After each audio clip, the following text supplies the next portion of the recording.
Hey, what's up out there, everybody? David Cravens from the Relentless Hope Podcast. See, we're in a nice setting here in Sarasota. Somewhere different. Awesome studio. We like to get around. They were gracious enough to open their doors to us. You know who I got to the right of me over here? Got a little beautiful savage all the way in Sarasota. Oh my gosh, what's up, everybody? My beautiful wife, Jahnna Cravens. And boy, oh boy, are we excited about today. You in for a treat. As you guys know, I haven't been the last few episodes. Jahnna's been doing the podcast. I've been sidelined for a little bit, but I had to come out for this one because it's going to be good. I'm going to be good. No.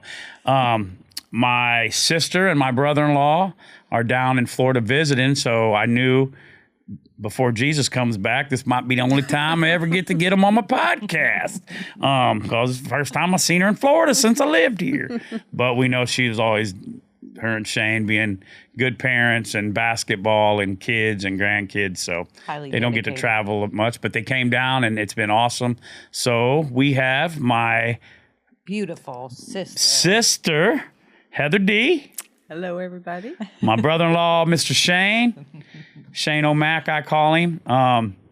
You know, you guys always hear me talk about my big sister.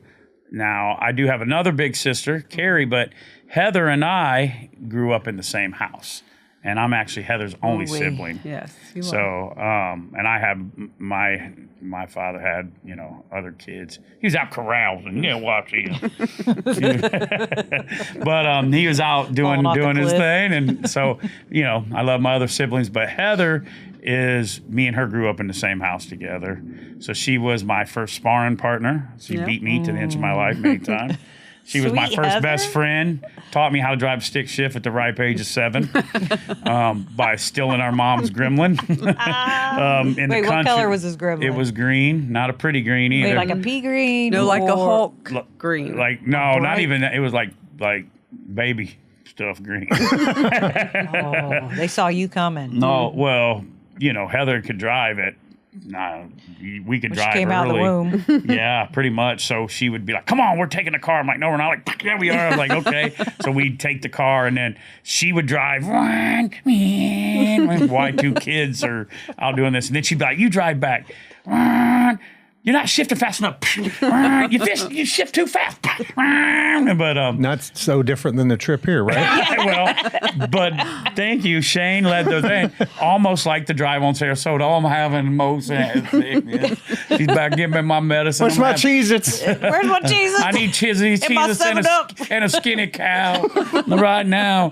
But she was kind of, you know, I made a post a while back that said, it had a picture of Jahnna, Heather, and I said, one bossed me around the first half of my life. The other one bossed me around the second half of my life, but God knew I needed them both. So we're glad you guys are here.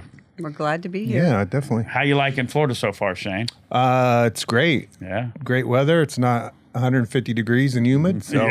Yes. No, perfect weekend for you Yes. guys to come. We got to go down yesterday because, you know, our beach took a hit from Hurricane Ian and then the other hurricane. So it's just getting back. So we went to the new Jimmy Buffett Margaritaville. Just been down there for a while, right? Yeah, it opened, I think, for a year now. Yeah. And it's and beautiful. resort down there and got to spend a beach day, which no big newsflash. Big Dave here don't like the beach that much. I don't like being sandy and I'm fat. and so when I get in there, one guy said, hey, buddy, can you move over? I'd like some sun. But I will tell you this, fat looks prettier tan. Oh, 100%. But no, we had a good day. My sister wanted to go to the beach, and you know, my wife's always about trying to make everybody's day special. So Yes, she is. she did that, and so me and Shane toughed it out, laying on sand on towels because lawn chairs look expensive. Wait, I like how they tricked us. They tricked us to pay for them lawn chairs and them umbrellas. I said, hey, buddy, EBT's cut off, for God's sake. I can't pay for this. The government's not open. But no, so we're on here. But yeah, Heather, we had a crazy childhood. We did have a crazy I'm on childhood. a question. I can only go so deep on this. Oh, she works for the man. I might beat you. No, No. But we didn't grow up conventional, right? no, we did not. We did didn't. not. We had a crazy life. We had a crazy life. We laugh about it, you know.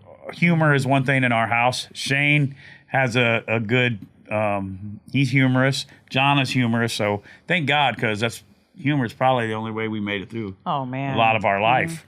That's You know, so true. actually, when we tell stories, you know, people think I'm lying. A lot of times when I tell childhood stories, like you don't think a 11-year-old and a 7-year-old's driving a Gremlin down the road, but we did. We Yeah. did. And, you know, we came from a background of, you know, to not tip around, from domestic abuse, drugs, alcoholism, you know, and, but our mom got saved at a young age. Yes. And, or we were at a young age. She was Yeah. young too, but in Nashville, Tennessee, our followers know, you know, you guys know the story. You've heard it, but, so that part of our life, I believe, if that wouldn't have happened, we wouldn't be sitting here today. Right. I mean, our mom wasn't perfect by no means, but she did get saved and sold out to Jesus. Not perfect, you know, she had her shortcomings, but I think those young years Right. of riding to Evangel Temple from the country with, you know, Cindy Signor and her kids and Yes. singing Christian songs and being around that. Good foundation. Yeah, it started the foundation, but we still went through a lot of hell. Yeah, you know we what I'm did. saying? Right. Didn't we? Yes. We did. You know, Heather started playing basketball at a young age. She was very good. You know, shout out to my niece Sophia because she takes a lot after me Sophia. playing.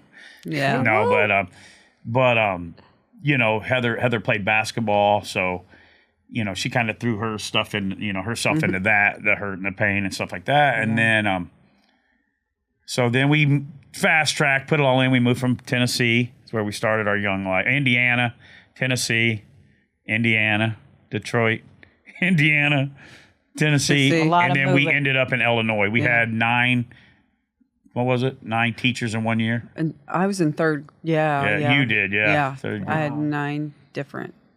We moved 9 times. 9 times in Wow. 1 year. So that's how, you know, God will take a messed up thing and turn it into a purpose. Yes. The reason I was always the new kid, so I can walk in and meet our guy over there on the controls, and I could talk to him like I've known him since he's been around my whole life. I can walk in where there's a heavy metal dudes. I can walk in there where there's black dudes. It doesn't matter. I can talk to Right. anybody because I was always the new kid. And but what that did was hurt us later in stability, and you know, then our mom and you know got divorced, and then we had another guy, and then you know then that. So we didn't grow up. Again, I don't want to make this where we're taking shots at our mom. We do that enough. We're joking around. joking. God bless her. But you know, we never was at babysitters unless my mom was working. My mom always had us, and we always had clothes. We always had food, and she did her best she could do. Yeah. But we never each seen how marriage was supposed to be. No. Not a healthy marriage, right? Did we? No. I Now, mean, what's we your weren't take on even that? taught to balance a checkbook. No. I learned how many ounces went into. No, easy. This will YouTube will shut me Don't down. get us banned. Yeah, they won't push this in the algorithm. No, yeah, we didn't know how to bounce checkbooks. We didn't know about bills. We didn't know. We knew, you know, our dad might rob something. You know what I'm Right. saying? And our mom went to church, and you know, kind of Yes. like Ricky Bobby. Please help our house smoking grandpa. Just lost your wife, you're going to lose your best friend. Yeah, you know. But you know, we grew up country. But we always say, I used to say we're white trash, but we was high class white trash. High you know? class. Class. We were poor and we didn't We didn't know it. Yeah, we didn't know we was poor. And we could fight. So if they made fun of us as poor, they got whooped. You know what I mean? And I remember one time I got in a fight at this bus stop, and I don't know how old I was, what? You were little. 7, Yeah. 8. I was little, and these kids beat me up. And I was like, I'll be back. He's like, I'm getting my brother. And I was like, I'll be back with my sister. And we went up there, and Heather whooped every one of them brothers up there. And then, you know, so we had to fight in life to be tough, and we had to fight with each other. You know what I mean? And Yeah, I'd like to thank you for that too. yeah, Shane's doing a lot better now that the restraining order has been lifted Yeah. off, and they can be around. Luckily, the scars are mental, and that's why I'm sleeved out. Yeah, he has. You don't see the Sometimes scars. claw marks. Yeah. No, but Heather. you know, and fast forward, we're only got an hour here, so we're gonna have to put a lot, and I'm on limitations what I can speak about because of the witness relocation to live. program. No, but no, I'm just joking. Everybody am who the watches this oldest. podcast knows my whole testimony because it's like a book, and she's in it a lot. But so Heather, you tell a little bit, about how Jesus has changed your life and marriage, and over the years of the what I want to try to do is get the listeners to say, we got saved at a young age, and then we went to church, and your first marriage, you were a pastor's wife, but if going through the motions doesn't, just because you know Jesus and you go to church don't mean you have a good marriage and everything's going to be okay if you don't deal with stuff and problems, right? Yeah, well, first of all, I was 19. Yeah. That's so young to get Still a married. kid. But definitely if you don't get healing, no matter, I'm 100% Jesus can heal and do everything, but he also gives us the will to work on ourselves and take those actions. So at 19, I had a lot of trauma. Yeah. And you think, in my mind, I remember thinking he's such a good person, so funny, such a strong Christian, he'll be a great dad. Yeah. Right? I wanted to, in my own mind, break those curses Right. of the dysfunctional family. Yeah. But unfair to him, I wasn't healthy myself. And, but I did get two beautiful Yeah. daughters out of that. So that's the way I went into it, the wrong way. Yeah. Honestly, even though I think my heart was good. Yeah. It was the wrong way because I was not healed myself. I had so much trauma. I didn't know. I knew what I didn't want, and that was what I grew up in, but I wasn't healed. So how can you have a healthy marriage? Because I looked at him to be perfect, and nobody's perfect. You put unrealistic expectations on him. Unrealistic. And we kind of went through that early on in our marriage because I love Jahnna so much, and you'd even be like, I've never seen my brother, something be like this with somebody. So, and she never had experienced that either. So, and I know you guys, I'll give Shane a minute to talk about it, but so she made me God in this situation, like put me on and where I'm a human being, I'm going to let you down some way or another. There's no way. I'm not your source of happiness. Yeah. And I believe that's what you did. Yes. Yeah, because like Heather, I looked at David like you kind of looked at Jeff. I knew David knew Jesus. I knew he had a relationship with Jesus, and I just put him on this pedestal. There was Jesus and there was David, and I expected him to be this perfect human being and put these expectations on him that he could never fill. Right. And I was still dealing with stuff too. Right. And so, no shots at not to spend time on, with everybody there. Brittany and Jade's dad, Jeff, love him. So I talked to him not too long ago. He's, good guy, always been in their life, always been around. Just, you guys were young. No. Marriage works 100% of the time if you do it God's way. Right. And just because you know Jesus, if you don't do it God's way, and no fault for either one of you, but both of your faults, right? You know what I mean? And which brings us, then Sophia, you married to Ron, Sophia's dad, which still, I'm sure he needs a ride somewhere. He's out of gas.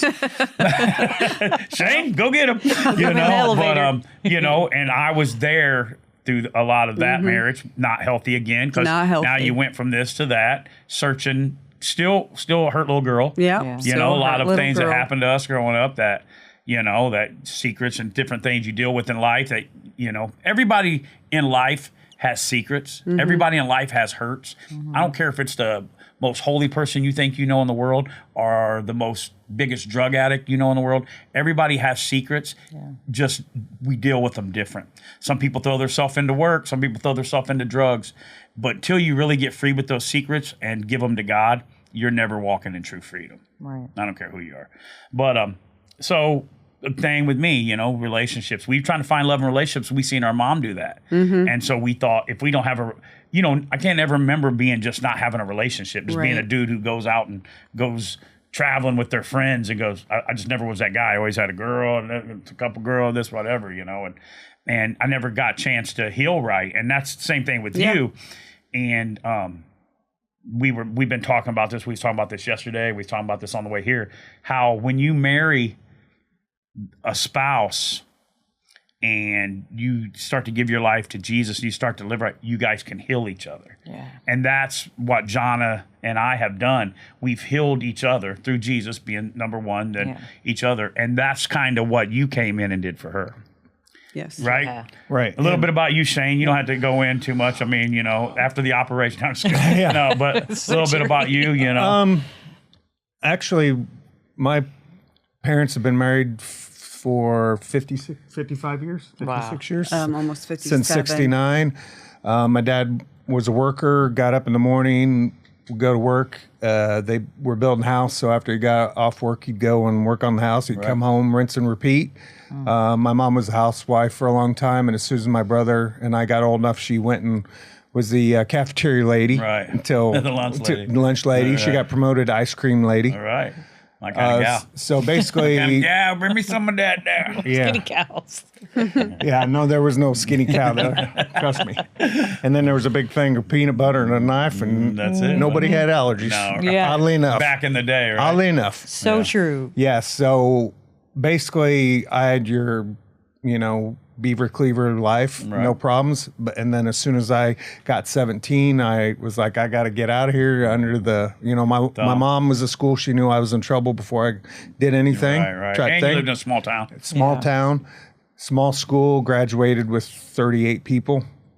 So as soon as I got out, First juvenile jail, 38 of them. As soon as I was young, so I was 17 and left for college and never had a drink before until I hit college, and then it was like, whoa. Then the Shane train was invented. Train.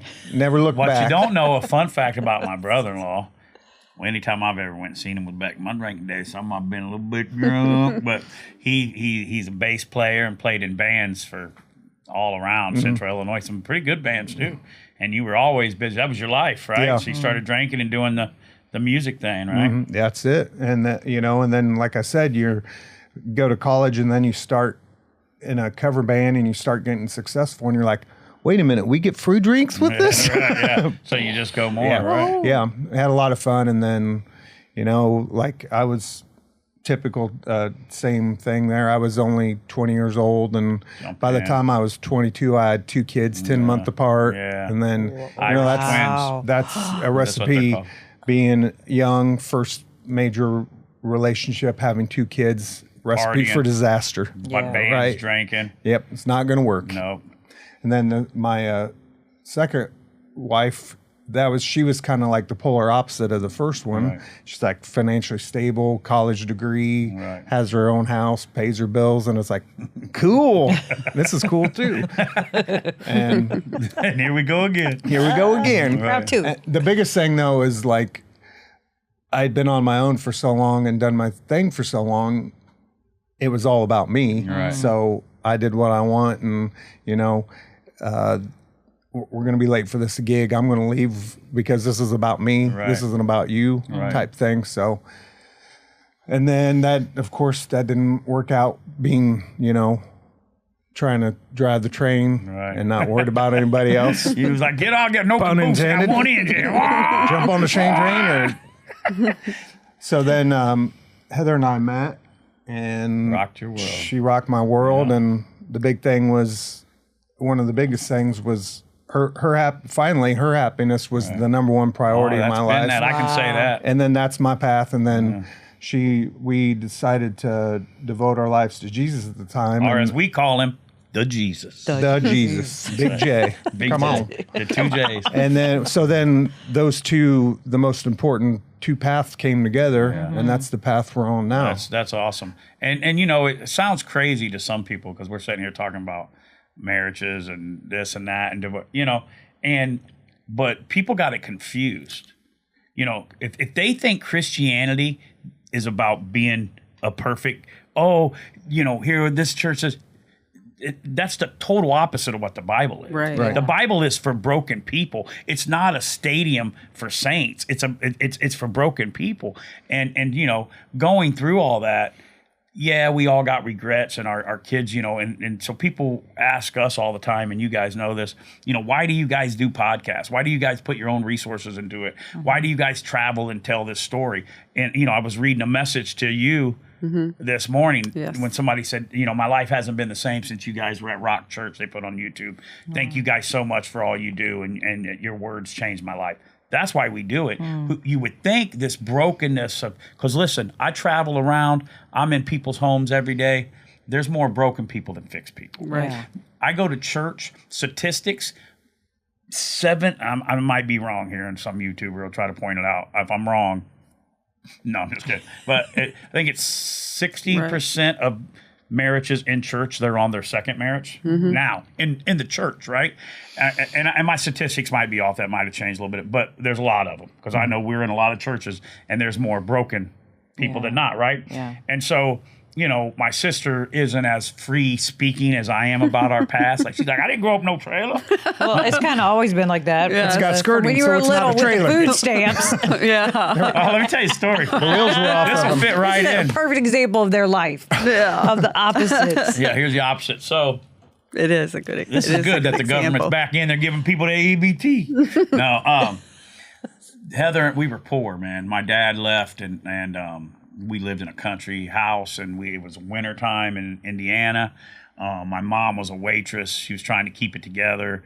Heather and I, you know, I mean, I'm talking water and cereal poor. You know what I mean? Like, we didn't have a lot of food. And my mom was so honest that she wouldn't lie to try to get assistance. And I'm like, you better tell some lies, lady. I'm hungry. But and she was so honest, you know. She's a very honest person, Yes. you know. Except like if she says, I'm leaving now, that's a lie. But so she ain't honest like that. She I'm almost there. I'm on my way, and she's just now getting in her car. But No, she's not even in the yeah, car. she's not in yet. the car. But she was very honest and wouldn't tell. So Heather was probably, let me see, that's 10. 11, 12, I was a about freshman 15, in high school, She was a yeah, so freshman in about high 15. school. And she liked this boy. And And how old were you? I had to He's be 4.5 10. years younger Yeah, I had than to be me. 10.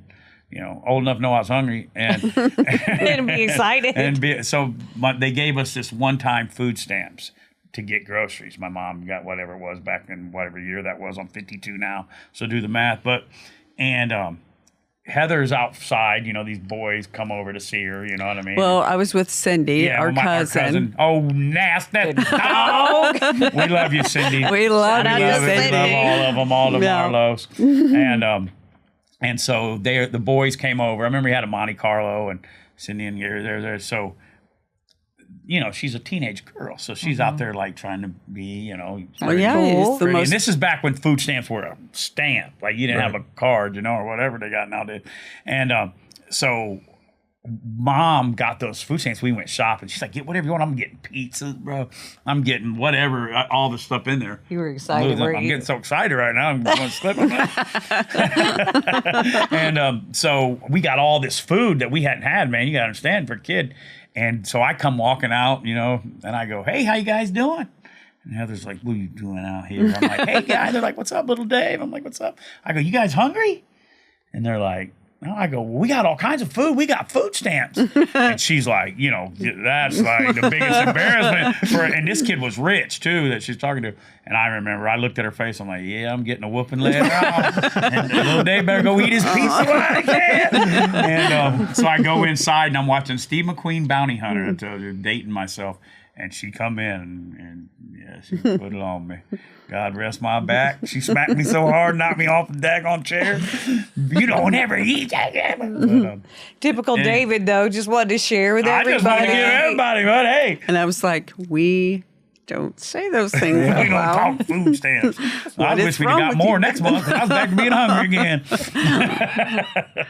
But that's one of our main stories Yes. that we always tell. We got a lot of them.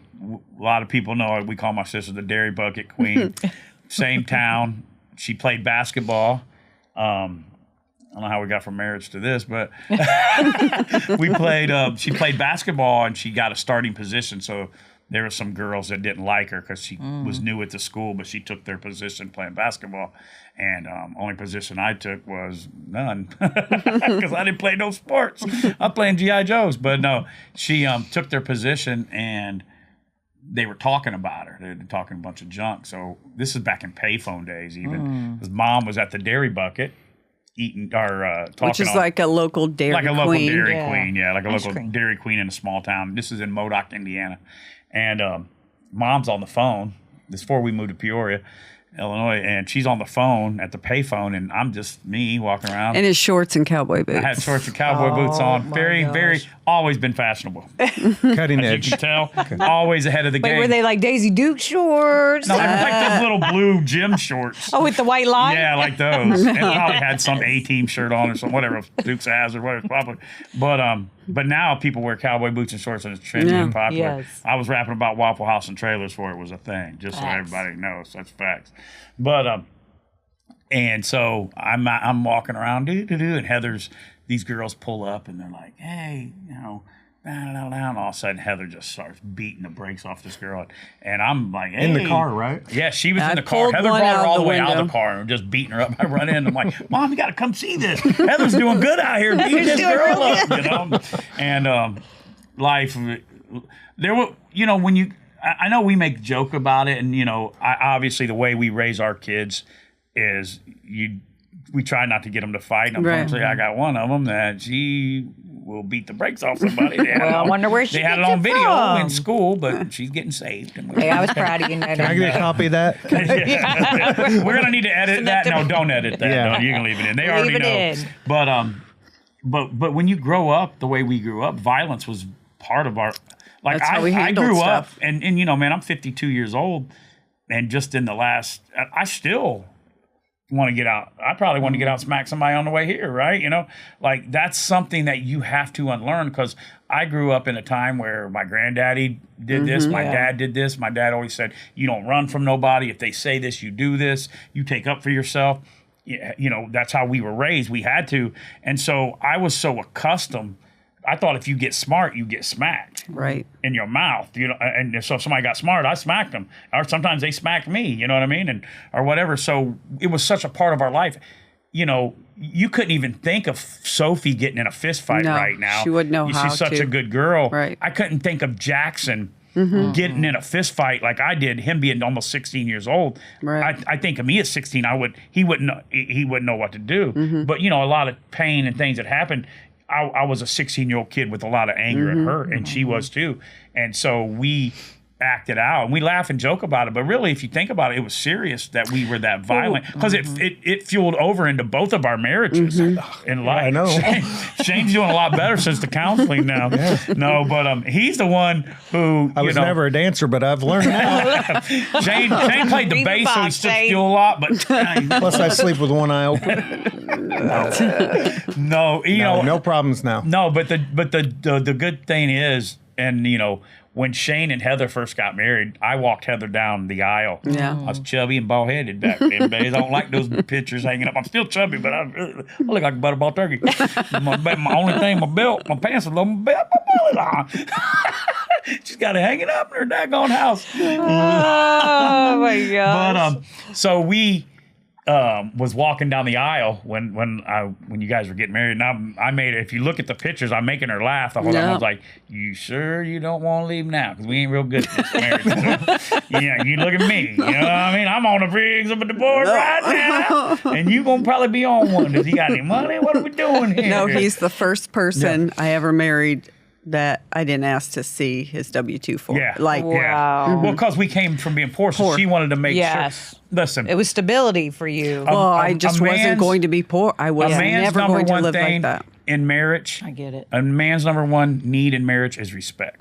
A woman's number one is security. Yes. And when you come from where we come from, hey, Gotta there's have it. no security from where you live today to money, even though my mom always made sure, but we knew, like, hey, this is rough, hard time. So Heather kind of always vetted everybody. Well, I tried to. And you thought that was going to make you happy, too. didn't you? Right. I thought that was going to make me happy, cause less stress, but I also wanted no part of the childhood that I came from, right? Because I was the kid that didn't have the best tennis shoes when I played basketball. I was the kid that,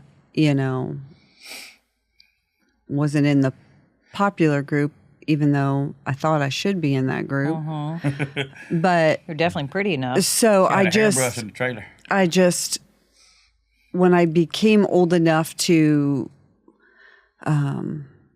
make those decisions, I just wanted totally opposite of that. Yeah. But you can never get rid of that if you don't get healed from that. Absolutely. So She I keeps would coming back to the healing. That's where Yeah.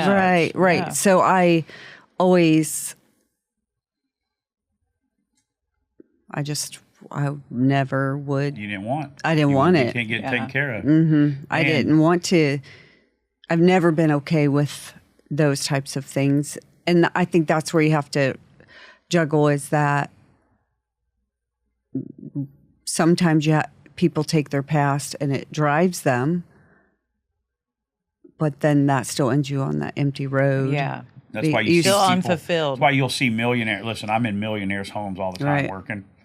I've had them follow me to my truck. Here I am in a 2012 whatever truck doing their pool table, and they're following me out in this $10 million house, telling me about their marriage problems. Right. Because they still, even though they think they're going to get everything, another relationship ain't going to fill you. Another drug ain't going to fill you. More money in your bank account might make a little bit of stress, not going to fulfill you in the end. You know what I mean? Right. Until you get that healing and get the freedom and know what love is, don't matter who the person is or what it is. Right. It's not. No, because honestly, Ronnie, I financially, there wasn't anything I didn't have. I mean, we had at any given moment $250,000, $300,000 cars in our driveway. Oh, yeah. You know, Tarps everywhere. Yeah, tarps everywhere. We had Vipers, Love you, Ron. Corvettes. Get the barrel skin rug back. So, but still unfulfilled in so many ways. And so many things happen there and all that. And that brings me to, like the wedding, what we're talking about, and you're like, no, and we're laughing, and then we won't get into what happened their wedding night. They had to come find me at the bar. Yeah. I ruined their wedding night. I might have gotten a little couple of cases. Was running around, tore up clutches. Got Brian in trouble, for God's sake. Brian got himself in trouble, but Brian, I never tell on you. I love you. He was a snowman. I was smoking a bandit. But Yeah.